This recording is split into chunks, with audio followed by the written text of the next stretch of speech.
Hey, what's up everybody? Retro Gaming Guy here. Today I'm super excited because we're diving into and unboxing a brand new mini PC that's not just a new model, it's a new brand that I've never tested out before. This right here is the MINISFORUM MC560 Mini PC. The specs look to be pretty impressive, so let's dive in and see exactly what this has to offer us. And then we're going to unbox this. We're also going to, of course, dive into it and test out gaming, both through Batocera, so we get a feel for what it can handle with retro video game emulation. But then we'll also go into Windows 11 and we'll see what it can handle for AAA modern day games. So let's see what the specs include on here, because I think they look pretty impressive in all honesty. So what we have on here is we have 32 gigabytes of RAM first and foremost. We have an internal 512 gigabyte SSD installed within. We have the AMD Ryzen 5 5625U processor, along with the AMD Radeon graphics for a GPU. And we have speeds of up to 4 gigahertz on here. We also have built-in speakers in the front of this, and we also have a camera located in the front as well, which makes this a very unique mini PC because it's the first time I've ever seen a camera integrated into the actual design of a mini PC. So let's dive into this, let's unbox it, and see what it has to offer in terms of design, functions, and features on here. All right, let's open this up. So we got some padding on top. We've got our manual, user manual right here. I just want to thumb through this really quickly, see what is in here. So we see that we do have some diagrams that walk through all the different components of this and functions and features, all that good stuff. I love when they include diagrams because I'm a visual learner, so I like to be able to know exactly where everything is without having to read too far into it and get ahead of myself. So also walks through how to use this, how to make your different connections to get this up and running. So it seems to be very thorough here. Comes in a bunch of different languages as well. So we'll set that aside. Here we have our actual mini PC. I'm going to set that aside for right now. I want to see what cables and connections are included as well. So we have another little box in the bottom. And here we have our power supply, well, part of our power supply. There we go. 2-part power supply cable and a provided HDMI cable. So I'm going to go ahead and set those aside now. We'll get the box out of the way, and let's take a look at the actual mini PC. All right, guys, so we've got the mini PC out here, and now this is actually a larger scale than what I thought we were going to have just looking at the photos on Amazon. Those can always be, deceiving, and I think that they were a little bit just because I thought this was going to be much smaller. I'm not mad at it, though. I think this is a good size. In fact, I don't want mini PCs to be super tiny. I just thought that's what we were getting. The picture to me looked like it was going to be like maybe this big, and we've definitely got a pretty good size mini PC here. Now we have our power button right here in the front. This front piece, and while I was saying it kind of looks like a speaker, it actually is a speaker in the front. This is the speaker right here. Located behind here, we have 2 speakers within, and they kind of wrap around the sides, which is nice. I think we're going to get good sound out of this. We have a camera located at the top, and I actually want to bring in the manual here because I want to make sure that I get the camera information correct. And it says right here in the manual, the built-in camera is used to take still photos or moving videos. The camera, as high as 500 megapixels, provides picture quality of up to 2592 by 1944, 30 frames per second. It adopts an ultra-wide vision design and supports HDR. So this, in theory, could be your webcam built directly into a mini PC, and I think that's really cool. And I will say this right off the bat. I would love to see a thread on the bottom of this so you can actually mount this mini PC and with the built-in camera to a tripod. I think that would be awesome to be able to get this up to like eye level, because as it is right now sitting on a desk, right away with the built-in camera, it's going to be way too low, I think. So that's unfortunate because on the bottom, we don't have a thread, but we do have a little flap here. Let's see what that is. Oh, it's a little stand. All right, so that's better than nothing. That does actually kick this up and pitch it towards you, and it is fully adjustable, it seems, so you can make that pitch a little bit more. So if I was sitting right in front of this, this actually would line up with my face. So I think it's a little bit low still. It would be nice to still have that thread on there, but the little kickstand here is a nice touch actually. So let's go to the sides of this. Over here we have a little reset button, which is hard to see, but if we had one of those little pins that you could, push into the little hole there, you could actually reset everything that way, which is nice. Obviously the front, again, power, speakers, and our camera up there at the top. Up at the top, all the way up here, we have ventilation. Now, backside, we also have more ventilation here. So these are all vents, and this is going to help with cooling this. It's going to be great for airflow, so that's good. On the side, we have some ports, and they do wrap around to the back side as well. So starting over here on the side, we have our headphone jack, so we could bring in our headset or our headphones right here. You could, generally I say you can use this for external speakers, but I don't think you would need that since we have the speakers literally right next to it. We also have a USB 3 port, followed by a Type-C port. We'll flip this around to the back side. We have our power supply connection right here, another USB 3 port, HDMI port, and Ethernet port. That's it for ports on here. I do like the way that they are situated on the side, and then the back is where you would have the stuff that you probably don't want to access as frequently. So I would put in, obviously my HDMI is going to go there, Ethernet, power supply. I would probably use these side ones a little bit more for like controllers and stuff for gaming. And then I would leave something like my mouse or, USB connection for my keyboard in the back, because I'm not going to be swapping those out as often. But looks like a great design, very lightweight, but still it's not lightweight enough where it feels cheap. It just feels like a very well-balanced weight to it. Definitely feels like high quality. This is all plastic on here, but certainly does feel like it is made very nicely, very well put together. We have 2 non-skid strips on the bottom, so when you place this on your desk, it's actually very hard to move. I'm actually pushing a lot of weight to slide this across the desk, so I don't think it's going to topple over. It's pretty well balanced as well. So let's go ahead and set this up and power it on, and let's test out some games on here. We'll first go into Batocero for retro video game emulation, and then we'll jump into Windows and see what we can get into over there. So let's dive into it.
Twice next time. They've taken our flag. We have eyes on the enemy flag carrier.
All right, guys, so you can see what the camera is like built into the MINISFORUM right now. That's what I'm recording this portion of the video on right now.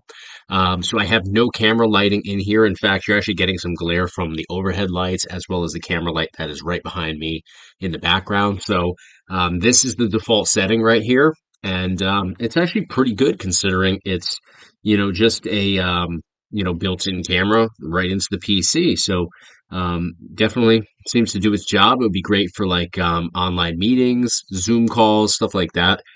Could even be used, I suppose, with some, paired with some camera lights for streaming and stuff like that. I mean, I think this is definitely good enough quality for that. All right, guys, we just jumped into this MINISFORUM Mini PC right here, and we jumped into retro video game emulation, and of course, we jumped into modern day titles through Windows 11 as well. So before I talk about the performance of this when gaming on here, I want to talk about the layout and design and what this has to offer us. First and foremost, I like the design of this. I thought it was going to be much smaller, but I like that it is a little bit larger scale. It's very well balanced, very secure, very well made. Nothing on this seems to be cheap. Nothing is concerning to me at all. I like, of course, the fact that we have the built-in camera. Now, is this camera going to be, 4K, top-of-the-notch camera that we're going to be filming, high-end YouTube videos with? No, not necessarily, but it's still very convenient, especially if you're going to be, doing meetings online, or if you're going to even do some, minor streaming stuff. It's pretty decent.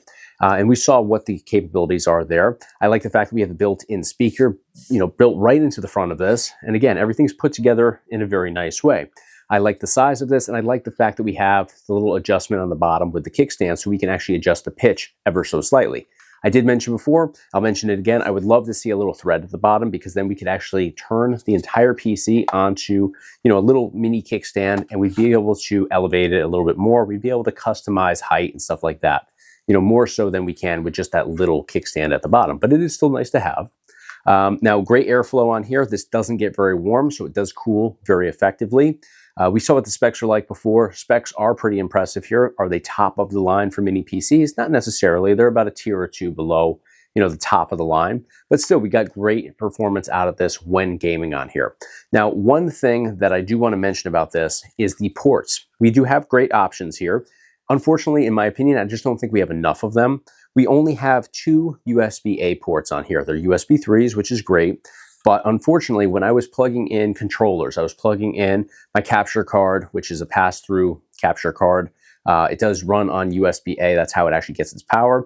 And then, of course, a mouse, keyboard, all that stuff that I like to connect. I could do Bluetooth, of course, but I like to have, external connections for a lot of those.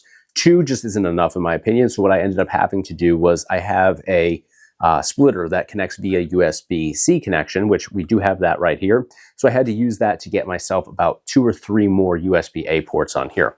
So you can obviously do that, but it would be much more convenient if it had those ports on here, stock by default on here. So that's the only thing that I really would criticize. I like the fact that we obviously have HDMI.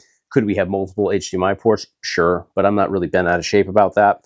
I think that, yeah, we definitely need to have more USB-A ports. I like the USB-C. I'm a big fan of that. I mention that all the time in my review videos. You got to have USB-C by today's standards because so many things run off of that.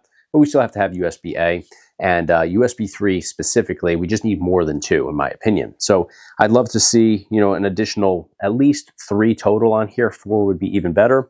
But other than that, really nice layout here. Now let's talk about the gaming performance. We jumped into retro video game emulation through Batocera. Had a great experience there. This is capable of emulating PS2, GameCube, PlayStation 1, N64, Sega Saturn, all that stuff. Wii U, Switch was perfect on here. You saw Switch. I tried to keep the demos, a little bit shorter today, just so this video doesn't go on and on forever. A few people said that my review videos are a little bit too in-depth sometimes with the gameplay demo, so I tried to scale it back just a little bit here today. PS3 is the only thing that I encountered any sort of shortcomings here when diving into retro video game emulation, and they were very minor. We jumped into Ridge Racer 7, which is a demanding game to dive into, in all honesty. It's a great game to dive into, but when we start drifting around corners, I do notice a little bit of, I don't want to say lag, but it definitely stutters. It definitely gets a little bit funky on the drifts when there's a lot going on in the game. So is it 100% perfect? No, not really. And PS3 emulation in general isn't perfect. There's always going to be some issues there, depending on what games you jump into, but I am familiar with this game and how it should run. I felt like this was just a step behind some of the other higher-end mini PCs out there.